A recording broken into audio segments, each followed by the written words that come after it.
Oh ho! Happy Victoria Day. Just happy I'm here with you, Jeff. Still call it Victoria Day, even though we're like, I don't know, 4 or 5 monarchs removed from it. Don't overthink it. Just be happy. I am happy. It's Jeff, Blair, and Kevin Barker. We're happy because we've got Blue Jays baseball this afternoon at 3:20, the start of a long winning streak for my Blue Jays as they take on the Chicago White Sox in the first game of a 3-game series at the Rogers Center. Coming off a big weekend. Well, I guess a big weekend in terms of news. The results, the Jays lost 2 of 3 to Tampa. You got a terrific pitching performance from Alek Manoah yesterday. But the whole story around this team right now, Kevin, is, of course, the lineup alterations that John Schneider has made. And this coming on the heels of Ross Atkins' media availability on Saturday. But John Schneider's lineup changes. Davis Schneider moving into the leadoff spot. George Springer dropping down to the 6th spot. We've got another lineup move today. Danny Jansen will be hitting second for the Blue Jays. The Jays lineup is as follows: Schneider, Jansen, Guerrero, Bichette, Turner, Springer, Varsho, IKF, and Kiermaier. This was the skipper, John Schneider, before the game when he was asked about moving Danny Jansen into the number 2 spot. I think just watching him, go through his at-bats, really, with where, everyone else is, too.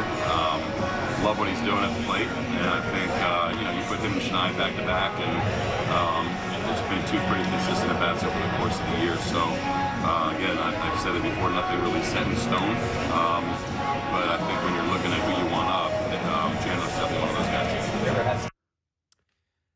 guys. Okay, Kevin. Danny Jansen hitting in the number 2 spot. Now we were talking about Davis Schneider moving into the top spot in the order. Something I think. Again, we're not saying it's going to change everything, but based on what George Springer wasn't doing out of the leadoff spot, I think a lot of us thought this move would have been made, I don't know, like 3 weeks ago. But anyhow, John Schneider made that move today, moving Danny Jansen in the number 2 spot. Turn it over to you, Kevin. Yeah, it's about time. I think that's where they're at, right? Maybe there really is the sense of urgency Ross Atkins talked about. Maybe it's finally manifested. Yeah, they're itself. about 2 weeks too late for that. Let's be honest. 25. Let's be honest. They're about off season too late. I mean, that's about where they're at with the urgency kind of thing and what the offense is supposed to be doing. And I mean, who else should be hitting second? Like, you put your best 4 hitters up there. I mean, what is it? I just looked this up and it made me depressed. Vladdy's got 1 home run in his last 36 games. Bo was 0 for 11 versus the race. Turner's 1 for his last 28. Like, they ain't featuring a ton, right? Like, it's, if you got a couple of guys like Schneider and Jansen who will give you some quality at bats, hey, why not? And Fetty's not the easiest of gets. Like, if you're looking for a bright spot on the White Sox, and hey, newsflash, we have found a worse offense than the Jays. Oh, here. Listen, folks, if you took the Jays and gave them an exchange rate, they would be the White Sox offense. Or maybe it's the other way around. I mean, if you just go on all those websites and you go where it says leaders, and then you click on it. Yeah, they're at the bottom. And you click it again in each category, so that instead of going 1, 2, 3, 4, 5, it goes 30, 29, 28, 27, 26. You got your White Sox, you got your Jays. For the most part. Yeah, I'm just surprised that they could go 19 innings today. I'm very surprised that a lefty for the Toronto Blue Jays lineup last night in Vogelback had 3 hits, had 7 total bases, hit a home run, not playing today. Now hold it. No. You're not going there? No. You're not going there? No. You know what you do now? You trade Daniel Vogelback. Or you were never. That's never going to happen again. That's like the Northern Lights. Oh, even the Northern Lights happen more. That's like Halley's Comet. You've never that's seen like him do the it? total eclipse of the sun. It's not happening again. You've never seen him do it 2 days in a row? Have you? I haven't really been paying attention, to be honest with you. But have you seen anybody else in the lineup do it 2 days in a row? Come on. Now you're to quote something you would say. Now you're begging. Would you rather have him? Would you rather have him than Turner DHing? What's Turner giving you? Good Lord. I mean, it's what Fetty's got? Fetty's got a sinker and a sweeper. Yeah, Fetty's got a sinker and a sweeper. You know who righties don't like in this lineup? Sinkers and sweepers. Well, like again, I mean they're hunting for some positivity and some momentum going into the next game. I don't know. I'm just sort of half joking here, but the dude did have 3 hits and hit a home run yesterday. That is not happening again. I mean, seriously, that's not happening again. Okay, lefties hit him a little bit better than righties do. I mean, he's having a good year. Fetty's not the easiest of gets. So, this could be a nail biter. Man, like this, there's probably not going to be a plethora of runs. This is why John's moving chance in the 2-hole. If I had my way, whoever scores first gets the win. Bing, bang, boom. We do it that way. We could play a series today. We could play all 3 games today and give. What if it was like the 8th inning before somebody scores a run? Oh, it could be. How many? Because Jose's going to be good today, too. I mean, he's throwing a lot of strike ones. How many perfect games has Fetty thrown this year? Not many. Okay. Anyhow, so, of course, George Springer gets moved down in the lineup. And yesterday, he actually acts like a leadoff hitter, right? RBI double, walks twice, scores twice. By the way, if you're interested, George Springer has now collected RBIs in back-to-back games for the first time since opening day in Game 2. And further to that point, this is the 4th time this year. Yesterday was the 4th time this year he scored 2 runs in a game. 2 of those came in the first 12 games of the year. The last was April 14th against Colorado. So think about that. Your everyday leadoff hitter has gone from April 14th to May 16th without having games where he scored multiple runs. I mean, in back-to-back games. That tells you everything you need to know. You're feisty. I'm not feisty. No, but I'm saying that he's, for whatever reason, George Springer has been part of something in the last 2 games out of the 6th spot. And, they lost 5-4 on Saturday. They won 5-2 yesterday. But for whatever reason, George Springer has been part of something out of the 6th hole. Yeah, I don't know. Look, somehow they got to figure out how to have a little fun. Like baseball, I think they've forgotten that baseball is fun. Like, and it just seems to me like when they walk to the plate, they're not having any fun. Now, again, it's not the easiest way to have fun when you went 36 games and only hit 1 homer and 0 for 11 against the Rays and you're 1 for your last 28. Like, it's not the easiest thing, but you got to somehow make it fun. And it just seems like the translation from what the organization is trying to sell a lineup is just not. It's either they're not buying in or they're not saying it the right way, and it's like Mars. It's just you get in a batting cage and whatever 17 of the hitting coaches are trying to sell you, 15 just is not. They're just not buying it. So again, I think that's what it is, right? Is you just got to go up there like if you're Bo Bichette. His strength is able to get the barrel to many different quadrants. That's why he swings at everything. Well, right now he's not that Bo Bichette. So maybe just sort of, ask him, which part of the plate do you think you can put your A swing more in that quadrant? If the ball's away, then try to take the ball in. If you like the ball in, try to take the ball away. It's like sometimes you just got to go outside the box a little bit and until you start getting a little confidence and driving the baseball in the big part of the field and getting back to being yourself. It just seems like they're all over the map when it just comes to, Did you listen to Ross Atkins' availability inside? I listened to it down by the dock. What'd you think, buddy? Were you drinking when you were listening? Was I drinking? No, I was not drinking. No.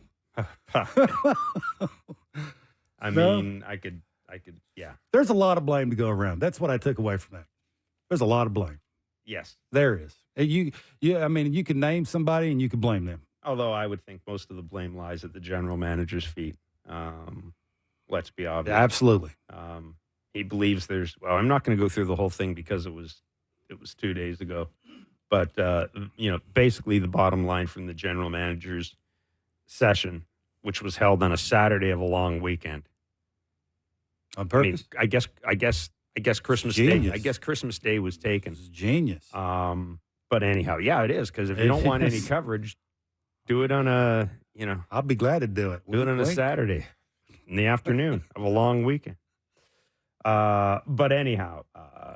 You're feisty. Well, you had that load management day, and all of a sudden you're back, and it's like, Wow. Believe me, I managed loads all weekend. I managed loads. It's good to know the front office thinks that there's a massive amount of urgency. I thought there was urgency last off season. Yeah. Keep your eyes on AAA because it appears before anything is done, it's going to be up to somebody from AAA to come up and help this offense. They haven't. Essentially, a lot of it was word salad. But, basically they haven't closed the door on any trades, nor do they appear to have really pursued any trades. Urgency, yada, yada. Tweaked some of the information flow in the offseason, the changes that we have made. Basically, that's what it is. Basically, nobody had any – Ross didn't have any answers for anything other than stick with what we're doing and because we have faith in it. And, of course, the Jays went out and lost that day, 5-4. Almost got no hit by a guy nobody's ever heard of. Well, that was Friday. They almost got no hit by a guy that nobody's ever heard of. Saturday, who's left-handed. It throws like 87. Saturday was, if I'm not mistaken, Saturday was Nate Pearson Day, I do believe, right? Yeah. Yeah, it's tough. It's the two-run home run to Johnny DeLuca. The three rehab guys that are going to sort of make up the bullpen need to hurry up. Like Chad Green, Bowden, Francis. That you mentioned them. They could be up here by the end of the week. They're going to pitch relief Wednesday, and that could be their final outings. Yariel Rodriguez will start at AAA Buffalo on Tuesday, or for AAA Buffalo on Tuesday. He will make 2 innings, and then of course gradually get built up. But reinforcements are on the way. Run prevention teams can't have Nate Pearson, Zach Pop, and Genesis Cabrera all in the same bullpen and think you're going to be able to throw your way out of bad situations. Like sometimes you got to pitch your way out of it, and it's just hard watching those 3 guys. A lot of the times they can't do that. So, yeah, those 3 guys can't hurry up enough, especially with what Ross is trying to sell everybody. And, it's going to matter who John goes to and how Pete Walker's trying to line this thing up. So, fingers crossed they hurry up and get back soon. We've got tickets to give away for Wednesday's Jays game. By the way, we'll do it later. Hey, they go 8-2 in the next 10. All the woes and the mean stuff go away, Jeff. Bring in Ben Shulman as our you didn't even comment on Blue Jays play-by-play voice on Sportsnet 590 The Fan. No, I'm not. Mr. Shulman, how are you doing, sir? Hey, buddy. I'm doing well, gentlemen. How are you? Oh, the weather looks nice. Oh, it's You're beautiful. down at the park. The roof's open, I believe, right? It is. It's wide open. A lot of people are here early. Yeah, it's good. It's a great day. Yeah, we're in the studio, and it's just spectacular. It's not beautiful in here. Danny Jansen hitting second. Surprised? A little bit, just because, they hadn't made drastic moves like that before, and he was hitting 7th 2 days ago, I believe. But at the same time, they have started to shake things up, and the reasoning makes sense. It was not a matchup-driven decision. John Schneider just said, hey, he's having good at-bats right now. We want him to hit more times. And they obviously, still need to score more. They were slightly better than their season average scoring runs against the Rays because they averaged 4 a game, but not exactly, lighting the world on fire still. So a little surprised, but not overly surprised. Springer, 2 for 6, 2 walks, 2 RBIs, 2 runs in the 6-hole. Have you seen anything different from him? He got around a fastball yesterday and pulled it to left center in a way that I don't think we've seen a ton of times so far this year. So that looked good. They've talked about changing his point of contact and maybe starting a little bit earlier. So I don't know that anything to do with going to 6 affected that.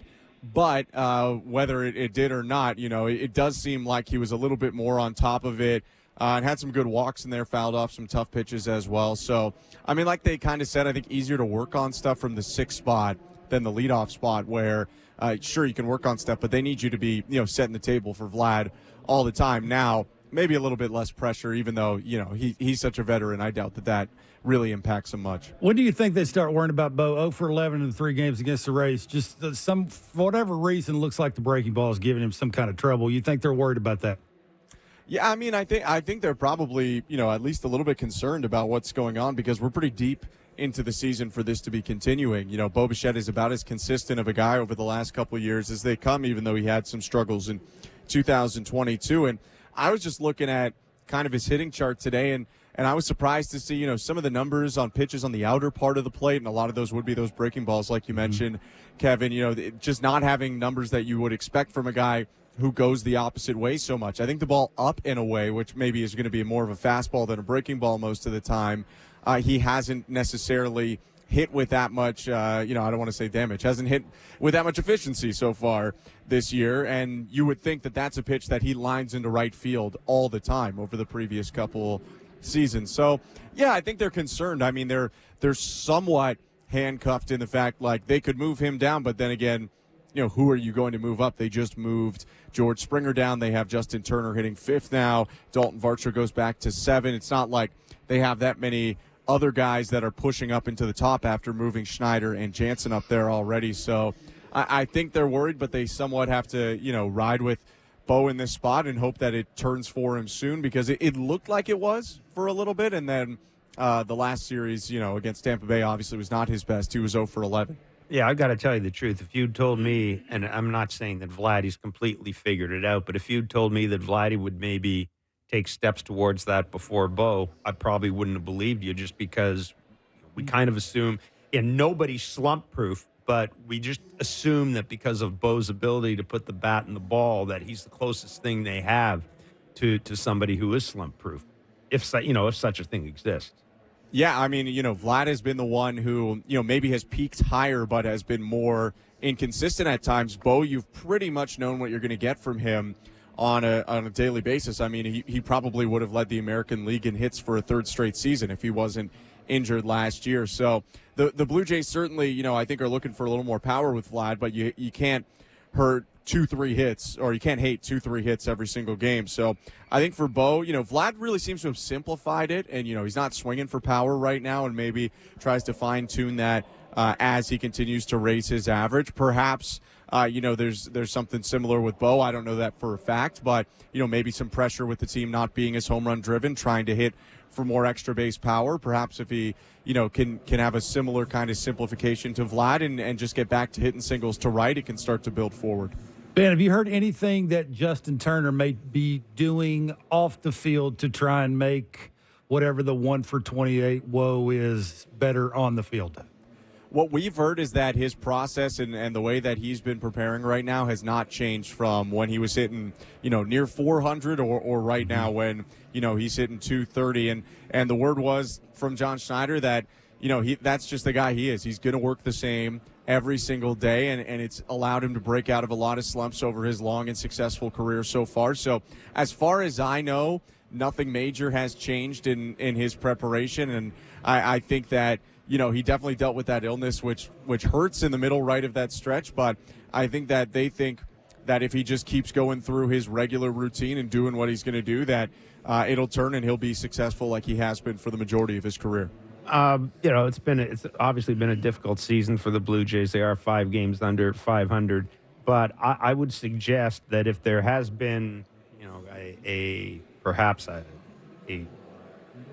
there've been a couple of bright spots, but what I'm thinking of in particular was Alek Manoah's performance yesterday, and just even the idea, Ben, that Alek Manoah could give you 7 innings against the Tampa Bay Rays, giving up a hit, striking out 7 and walking 1.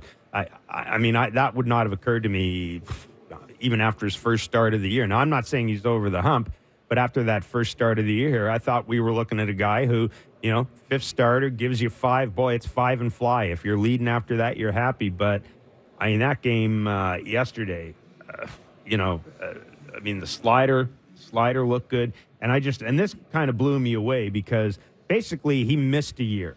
And he's still the second fastest Blue Jays pitcher to 400 career strikeouts behind Juan Guzman, right, in 73 games. Like, that just absolutely blew me away. Yeah, I mean, and this is why, they've stuck with him, I think, so much. And it's, definitely been a frustrating process for fans and for people, around it as well. But the ceiling of this guy and the talent of this guy is clearly really high. I mean, when everything is right, Alek Manoah is capable of being the best pitcher in your rotation. And as we saw in 2022, one of the best pitchers in all of baseball. He was phenomenal yesterday. And the thing he did yesterday and did in his, 7-inning start against Minnesota he's just filling up the zone. And it's early and often he's getting ahead of guys. He's using his changeup really well. I mean, there wasn't a thing he really didn't do well yesterday. Obviously, he hit 2 batters, although he really kind of skimmed Isaac Paredes. But right. he hit 2 batters. You wouldn't like that, a lot going forward. But he was good when the few opportunities came up with guys getting on base. He dealt with 2 leadoff base runners and immediately got 3 outs right after that. He struck guys out with his fastball, with his changeup, with his breaking ball. He's really locked in right now. I think John Schneider said after the game that this might be the best he's looked, including 2022. I will leave statements that bold for him, but I think that he's, in the last 2 starts looked pretty much like he did a couple years ago. And arguably, some of at least the super advanced stuff would say that some of his pitches are better than they were 2 years ago. I really like how vertical that slider is and how much it drops, because it just completely fooled a couple of guys yesterday. Pitches that looked like they were in the upper middle of the zone end up at the ankles. And I really think this is huge for the Blue Jays going forward. They weren't sure, after that Washington start, like you weren't, what they were going to do with that 5 starter position, still with Bowden Francis and Yariel Rodriguez on the injured list. Now the Blue Jays probably think more than likely Manoah can keep filling that spot, and Francis and Rodriguez, when they're healthy, can jump back into the bullpen for the Blue Jays and help bolster that group that is looking for a little bit more stability too. Ben, how do you think they feel about their bullpen now? I think that they feel that 2 guys they count on a lot. I know Romano gave up the walk-off home run, but I still think they have a lot of confidence in him, and Jimmy Garcia is phenomenal. I think that Trevor Richards has been really good, and I think they like that. And I do think, and John Schneider has said it a little bit, that they haven't found a lot of consistent outs after that so far. They haven't had guys outside of a top 2 or top 3 that day in, day out have been able to do it. I think that we've seen some encouraging signs from Tim Meza, and he's got a lot of track record, so that definitely helps. I think that they, are maybe a little bit cautious with it right now. However, when healthy, I think they still have a lot of confidence in it, because if you add Yariel Rodriguez, Chad Green, and Bowden Francis to that pen, all of which could happen in a week or 10 days, I think you start to really look at this bullpen like you did last year and think, wow, you got a lot of options. Like, you have 8th-inning guys pitching in the 6th inning sometimes. So I think the current construction, there's some concerns, but the overall team on paper, and once they're healthy, I still think they're confident in. Yep. Ben, we're going to let you run and rest your pipes for the call today. Appreciate your time as always, my friend. Look forward to hearing you this afternoon. Thanks, buddy.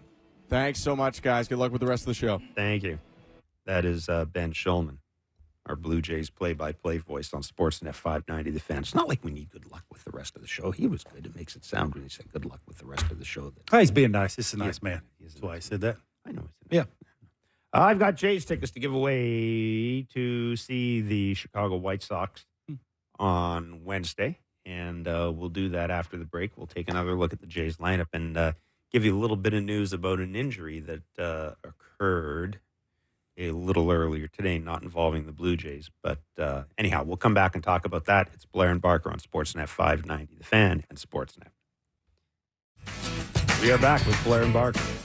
The pre-game show edition of Blair and Barker. 3:07 is the first pitch this afternoon as the Jays take on the Chicago White Sox, the first game of the 3-game series. A splendid afternoon at the Rogers Center. A reminder that Blair and Barker will be doing Blue Jays talk following the game right here on Sportsnet 590 The Fan. And on the television side, as always, the number to call, the back leg line, 416-413-3959. Leave a voice note for us and their name and location. What? You were going to say just my name. I was going to say there's 2 on the show. Yeah, it would be, Kevin's a star, so leave a voice note for Kevin at 416-413-3959, or if you want, text us at 590-590, but please leave your name and location so we can personalize it a little bit and, maybe give you a prize. No chance. Maybe. You're never getting a prize. Xander Bogaerts, about half an hour ago, exited Game 1 of the San Diego Padres doubleheader with the Atlanta Braves after falling awkwardly, making a diving catch. The Padres, they're saying initial indications are it is some sort of left shoulder injury. It did not look good. Just kind of an odd dive if you watch it. I mean, your initial reaction and the Padres announcer's initial reaction was that he'd broken his wrist. But if you watch it again, you will see that it appears that the shoulder. It was his left shoulder? He was diving this way. So, yeah, it was his left shoulder. Yeah, he's a one-handed finish guy. You know, a lot of that. I used to be a one-handed finish guy, and I had to be real careful when I would raise my hand because my glove was on my right hand. When I would raise my hand because I was a big finish guy, I wanted to one-hand it, right? I wanted to catch it and sort of throw it in the air to get it in the air, right? I wanted distance on the baseball, and I had a real tough time with that. The older I got, I had to really focus. Like if I was playing first and somebody like overthrew it and I had to raise my hand up, like I had to be real careful about how I was using my feet and like to sort of give with it so my shoulder wouldn't be thrown out of place. I mean, it's, you know, a lot of the times because you're overswinging, you're a little older and that part of your body ggets a little weaker. You can understand sometimes. Yeah, I wouldn't fear, though, if I'm a Padres fan because I'm sure A.J. Preller will go out and trade for Mookie Betts and probably fill the void. Ooh, Dodgers give him up? Just kidding. Anyhow. Well, I get what you tried to do there, though. Huh? I get what you tried to do there. We've been giving you the chance to win Blue Jays tickets all season long here in Blair and Barker. All you have to do, this is so easy. All you have to do is text the correct answer to our daily baseball trivia question to 590-590. Our last trivia question was, this two-time World Series champion manager got his start in the White Sox organization, where he famously managed Michael Jordan in the minor leagues. Name him. Shame on you if you did not come up with Terry Francona. Today's question is to win tickets to see the Jays and White Sox at the Rogers Center this Wednesday. After 3 seasons with the Blue Jays, this pitcher signed with the White Sox as a free agent where he had newfound success, compiling a 21-9 record and a 2.90 ERA while finishing second in AL Cy Young voting to Roy Halladay. Also, if I'm not mistaken, at one point, dude had 5 different cell phones and 5 different cell phone numbers in his locker when he was with the Blue Jays, which is just not a good. That's sketchy. That means you want a lot of people to not get a hold of you. Anyhow, again, after 3 seasons with the Blue Jays, this pitcher signed with the White Sox as a free agent where he had newfound success, compiling a 21-9 record and a 2.90 ERA while finishing second in AL Cy Young voting to Roy Halladay. Name him. He was acquired in a trade that I'm sure the Blue Jays would desperately like to redo. Again, and it wasn't even a trade made by J.P. Ricciardi. So there you go. The Jays lineup is as follows. Schneider, Jansen hitting second, Guerrero third, Bichette at short, Justin Turner the DH, Springer in right, Varsho in left, IKF at third, Kevin Kiermaier in center, Jose Barrios on the mound for the Blue Jays. Now, I mean, all kidding aside, we did talk about the fact that for the past couple of games, George Springer has, I mean, he's been more a part of the offense than basically at any point this year, with the exception of the first 2 games of the season. Yeah. And it's interesting, you know, reading Shai Davidi's article on him after the change to the lineup was made, you know, hearing him say that he was okay with the move down in the order. Quote from George Springer, "I haven't lived up to my end of the bargain." So we kind of thought all along that we kept sitting here saying, okay, why aren't they going to move him? Why aren't they going to move him? Why aren't they going to move him? When are they going to move him? When are they going to move him? Why isn't this happening? You know, why won't John Schneider make this move? And then the move is made, and George Springer essentially says, I'm not doing much. It almost sounds like he went in the coach's office. It was like, hey, coach, I just hit into a double play when we were down Friday, and we were down a run. And you said players never, ever do that. They don't unless they think they're not living up to their end of the bargain. And maybe George sure sounds that way. Like, I'm not saying he did because I have no idea, but boy, it sure sounds like, you know, he's all lovey-dovey now about moving down in the order. And most of the time, if you're forced to move down in the order, are you going to be all happy about it? Probably not, unless it's your idea. And that sure seems to me. So give him credit. If that's the case, give him credit that he finally raised his hand and been like, they have better options. I mean, that is also that's also for public consumption. But I made this point. I made this point about George last week. It can't be. I would think the hardest thing, and I know you're going to say he's getting $25 million. I get all that, but I would think the hardest thing, professional athlete, especially one that's had a certain degree of success, I would think it'd be the hardest thing to sort of have to stare into the face of reality, I should say, and just come to the conclusion that I can't do. It's not so much that I can't do what I used to do, but it's that I can't do what my team needs me to do in order to win. I can't do it right now. And I've said this about George Springer. I will continue to say it. I mean, the one thing you say about George, he doesn't sulk when he gets out in the field. He flat out plays his ass off on defense. Yep. I think, I have a feeling that I'm not going to say George Springer's going to have an all-star season or anything like that. I think this might be a good move for him. I think this might be a good move for George Springer. You just kind of do what you're going to do out of the 6th spot. I'm sure he's putting as much pressure on himself now as he was probably a couple of days ago, but just do what you're going to do out of the 6th spot. Continue to play good defense. And, my next statement now is I kind of like people. I want to say back off George Springer, but I kind of like people, if we can kind of stop talking about the money with George Springer a little bit, because, again, it's not George Springer's fault that the Jays gave him that money. It's certainly not. I mean, he and his agent look like geniuses for taking it. So I just kind of want to leave George Springer alone right now, out of the 6th spot. You can do that. I can do that, and I want the rest of the city. I want the rest of the city to do that. I think it's easier to overlook his woes hitting in the 6 hole than it is in the leadoff spot because of track record. What he's done in the leadoff spot before, what everybody expects him to do in the leadoff spot, and when he's not doing it, I think it's easier for him to go down in the 6 hole and just sort of, and again, not be forgotten, but fall into place down there. I mean, I'm going to again ask people this. When that contract was signed, you can't tell me that the majority of you out there didn't look at that deal and say, you know what? By the time that's done, he's not going to be leading off anymore. He's not 60, Jeff. No, but he's not 28. He's got 3 years left on his deal. That's 60. No, but he's not 28 either.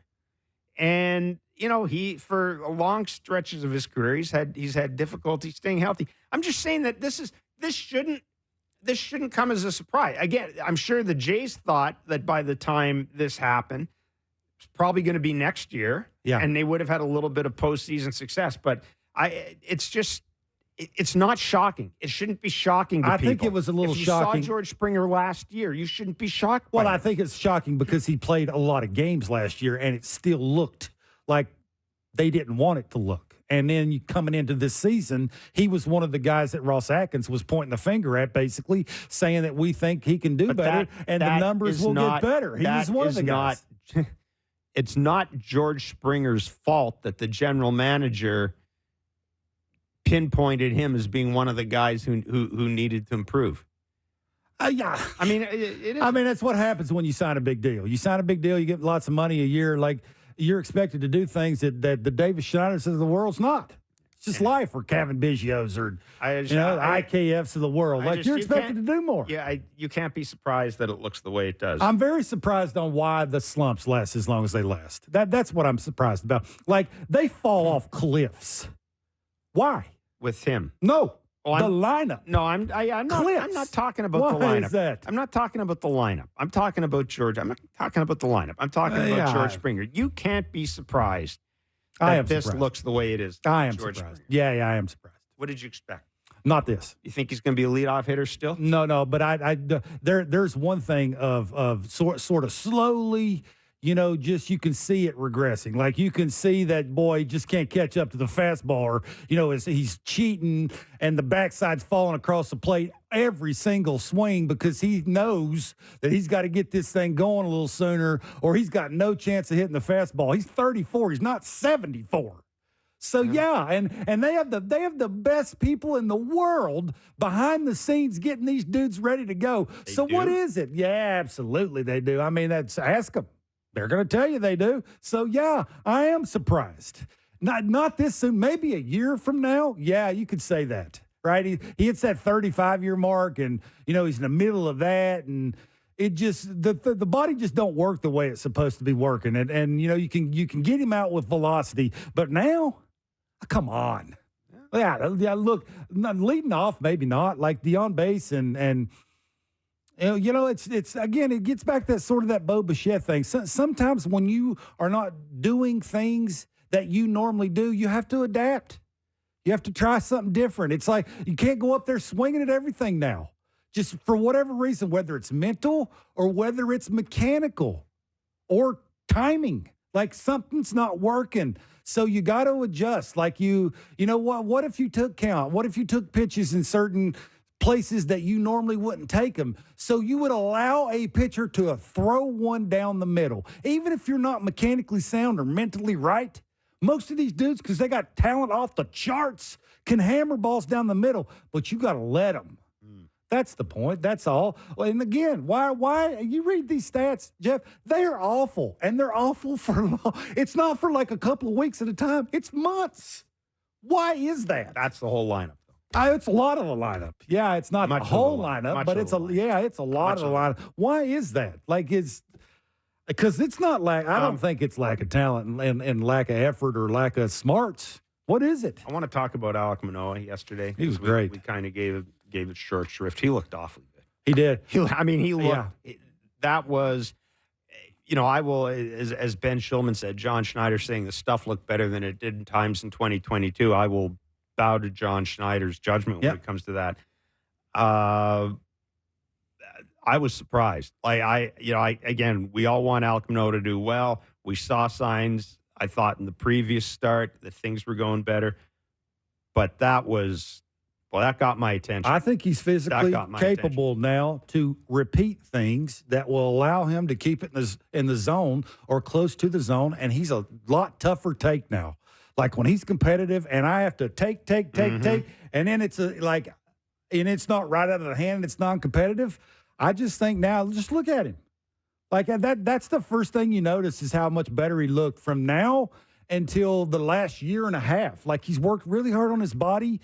Like it's repeatable. He lifts his leg. He looks stronger. Like it just looks more compact. It looks like, other than that first start, again, that first start was you could sort of throw in, he's trying too hard and he's forcing break and he wants that velocity to be where it's consistently at all the time. Like you give him a little bit of that. But the last two starts, he ain't giving up an earned run, 14 innings. Like that's, and then for me, it's physical. Like, again, I'm sure a lot of it has to do with mental side of it too.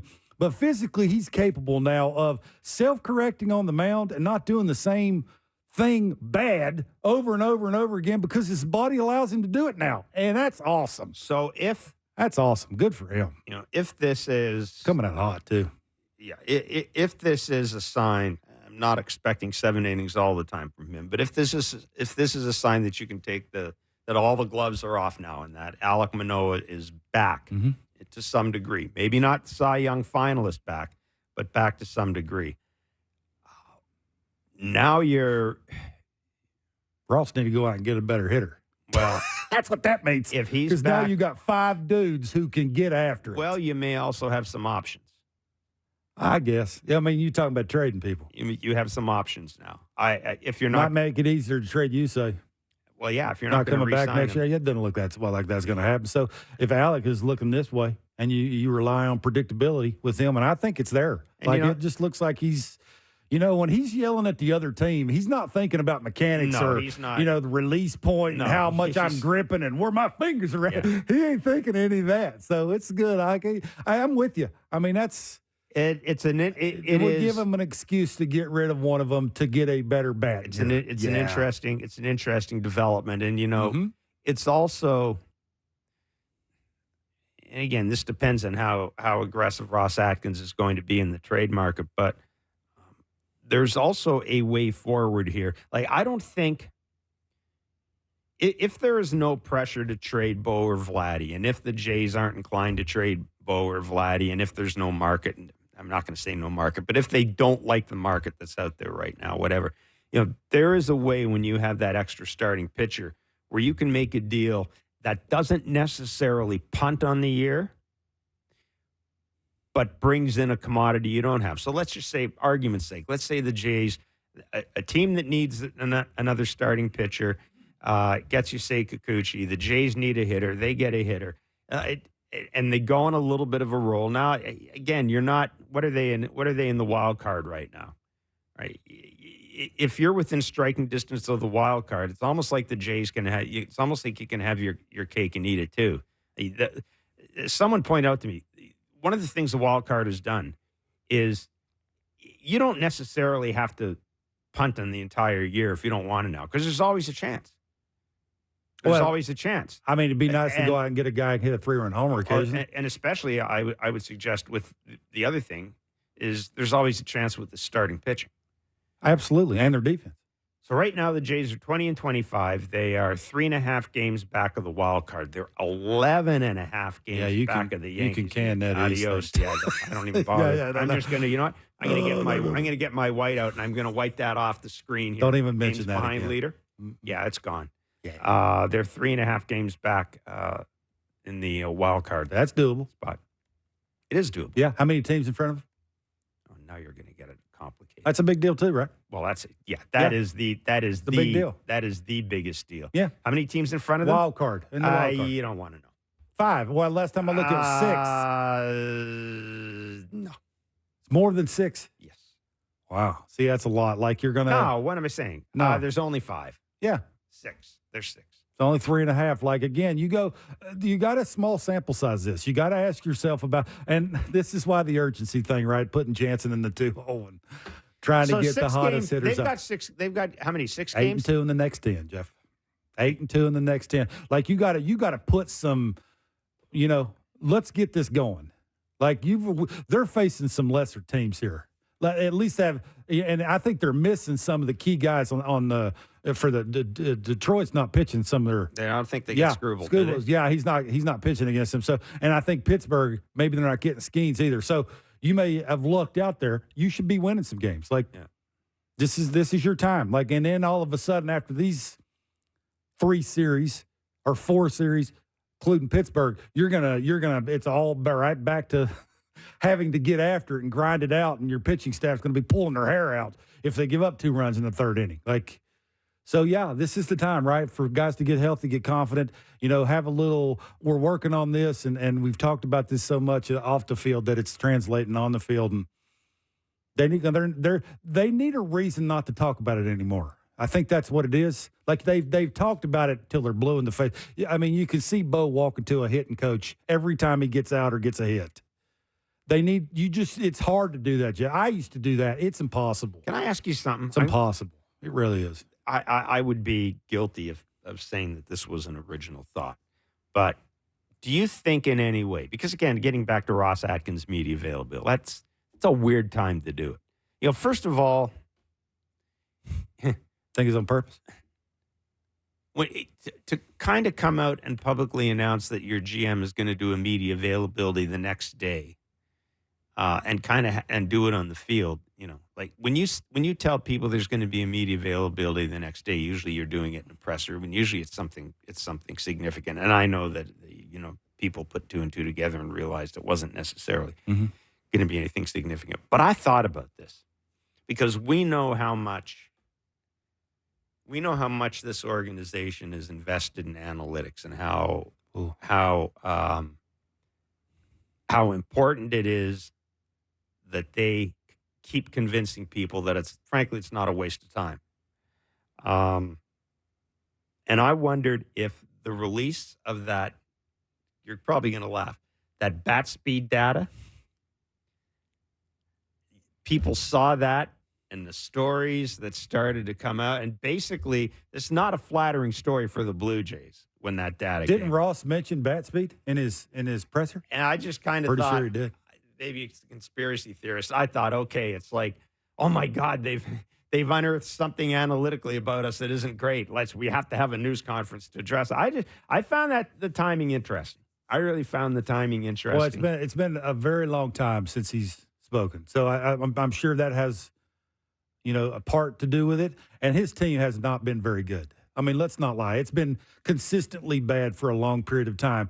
And sometimes you need the boss to walk people off the plank. Did it work, or did it make it worse? It didn't. I mean, it's nothing he says is going to work with the fans, and I mean, it's not.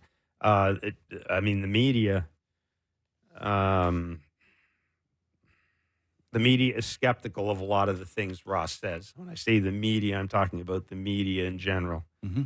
I don't know. I was a little surprised.